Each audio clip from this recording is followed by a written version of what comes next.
What's up, you guys? It's Cody. So the other day I'm cleaning out the storage room that I've got in my basement, and it's just an absolute mess.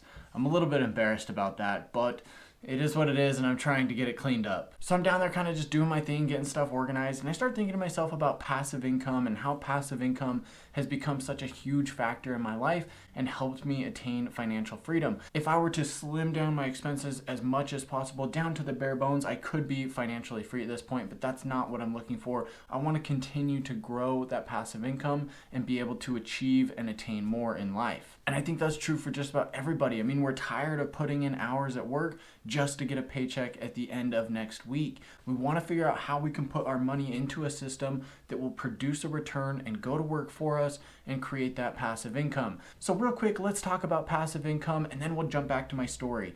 Passive income is a huge topic right now, and everybody's trying to figure out how they can create a little bit of passive income in their life. A couple examples of this could be something like selling an info product or making a YouTube video just like this. These are things that you can put in time, you can make the product, and they continue to produce results well after you finish them. And the hope is that you can create a product or a video or something of the like that can scale exponentially and not be tied to the hours that you're putting in. Now, the most popular form of passive income is taking the money that you've already earned and using it to go and work for you. You do this by leveraging excess wealth that you have. You lend it out to somebody else who's then going to put it to work with the hopes of repaying it to you with interest. This is likely the oldest form of passive income. It's been around for thousands of years, and people have used it time and time again because it's proven to build passive income and to build your wealth. On the other side of the passive income world, you have the opportunity to create something like a YouTube video. Maybe you sell stock photos in photography,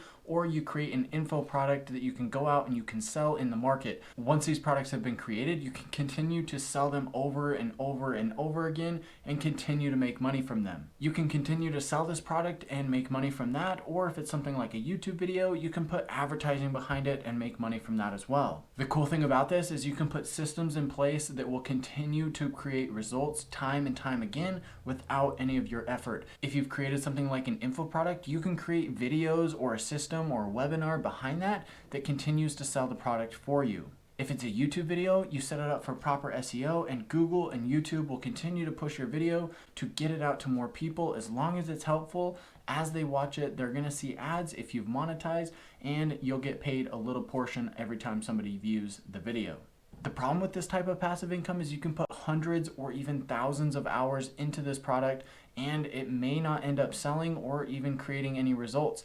This passive income that you're looking for is never guaranteed. Now stay with me, guys. I'm getting to my point here. The two major problems that you have with this type of passive income is that you need one of two things, if not both. One, you either need money, or two, you need some form of expertise or authority. Now, it's kind of hard to leverage your money to go and make you money if you don't have any money to begin with. And gaining the expertise or the authority to create a best-selling book or a best-selling info product isn't always the easiest thing to do. It's not something that happens overnight. In most cases, you really have to commit to the process and put in a lot of time to get to that level. And I'm not trying to be a Debbie Downer here. I'm just trying to bring light to some of the issues that you have when you go out and you try to create passive income. So jumping back to my story really quick, I'm cleaning out my basement, trying to get it organized, and I'm thinking to myself, passive income, how can I grow this? You know, I've always loved storage units. I think storage units are a great vehicle for building wealth and building cash flow in real estate, and it's really down to their simplicity. You've got a building, it's usually built out of cinder block, you don't have any utilities except for maybe some electricity, and you've got a door on one side for people to access it. That's it. People go, they put their stuff in there, they store it, and you make money every single month. There's very low maintenance, there's very low overhead, and it's a pretty scalable business. And a little while after that, I came across a YouTube ad that was advertising that exact thing. This was a system that just about anybody could use to get started earning passive income right away, and it didn't require either of the two previous mentioned things. Introducing Neighbor, the self-proclaimed Airbnb of storage. So what is Neighbor? It's basically the concept of taking unused space in your house or on your property and renting it out to other people, such as your neighbor. For instance, you could take the extra space that you have in your basement or in an extra bedroom in your house and rent it out to people on this platform where they can come and store some of their personal property in that space until they're ready to pick it up. Very similar to a storage unit. And that's exactly why they're calling themselves the Airbnb of storage. They don't actually own any of this space, just like Airbnb doesn't own any of the properties. They're simply providing a platform where you can find somebody who wants to rent the space and somebody who has the space, and they're connecting them. And that's exactly why they're calling themselves the Airbnb of storage. They don't actually own any of this space. They're simply creating a platform where they can connect somebody who wants to store something and somebody who has some space for that something, and they're putting them together. They're simply providing a middle ground for the storer and the storee. Are those even words? I don't know. They are now. Now, I did some research, and as far as I can tell, Neighbor is operating in all 50 states, and they have plans to expand internationally as soon as possible. The storage rates really fluctuate based on supply and demand, as well as what the host is willing to rent the space for and what somebody's willing to pay for it. It's very similar to how hotels or Airbnbs or storage units work. For instance, you can rent a 5x5 space in your basement for as little as $25 per month, or you could even rent an RV pad on the side of your house for up to $110 per month. Combine a couple of these methods and you could easily be making a couple $1,000s per year just to store somebody's stuff on your property. And the best part is, it's almost entirely passive. Don't we live in an amazing time where you can make money passively just by storing somebody else's stuff on your property? Now guys, I just want to clarify, I may seem really excited about this, but I'm not sponsored by Neighbor. In fact, this is a service that I'm not even using. I have no affiliation with them. I just think it's a great opportunity for a lot of people to get started with passive income. Even if it's 25 bucks a month. I mean, hey, that could be half of your phone bill or half of your internet bill. It could even be some of your utilities every single month. Getting started with passive income is a way to help you get ahead in life and help you build a better financial situation so that you can continue to create more and more passive income. So let's talk about some of the pros and cons to using a service like this. Well, number one on our list is that you can start right now. There's no reason you can't go sign up for this service, put your listing on this platform, and start having people reach out to you about renting your space that you've got available. You can do this with no overhead, there's no capital that's needed, there's no expertise or authority that you need. You can basically get started right away. Number two on our list is that it's flexible. People are using anything from a barn to attic space, their basement, their RV pad, their back lot that they never use. You can use just about anything if it's of value to somebody else. Number three on our list is that people could drop off their stuff and they may not need access to it. So this is where somebody will come in, they'll drop something off, you store it for them, and they don't have to always be coming back to your property to get access to it. A good example of this is if somebody's going off to college and they just need an extra space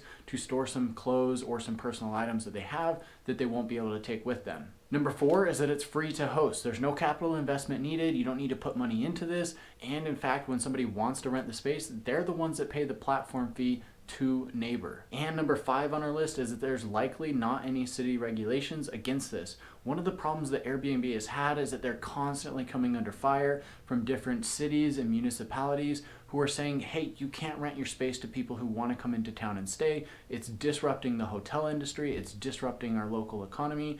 And a lot of people are upset about it. This is preventing people like you and me from getting ahead by using services like Airbnb, where you might not have that problem with this Neighbor service. You know, the city's not going to come in and say, well, you can't use that extra bedroom to store your neighbor's stuff.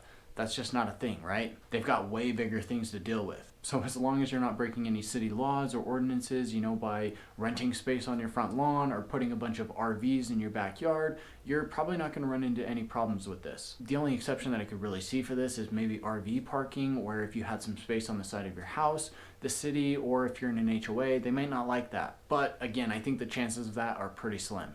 All right, then let's talk a little bit about the cons to a service like this. People could be coming to your house often to get access to their stuff. Now, I said that could be a pro, it could be a con in this situation as well. You never know if somebody's going to want to come and get access to their stuff on a regular basis. You know, there are some people out there who go and visit their storage unit on a very regular basis.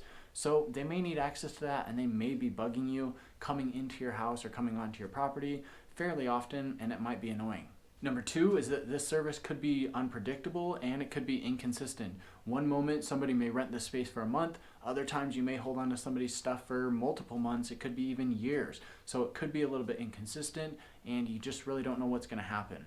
And number three is that you're basically storing somebody else's stuff on your property, and this could be annoying, right? Not everybody's gonna want an RV or a boat or something on the side of their house, especially if it's run down or doesn't look good.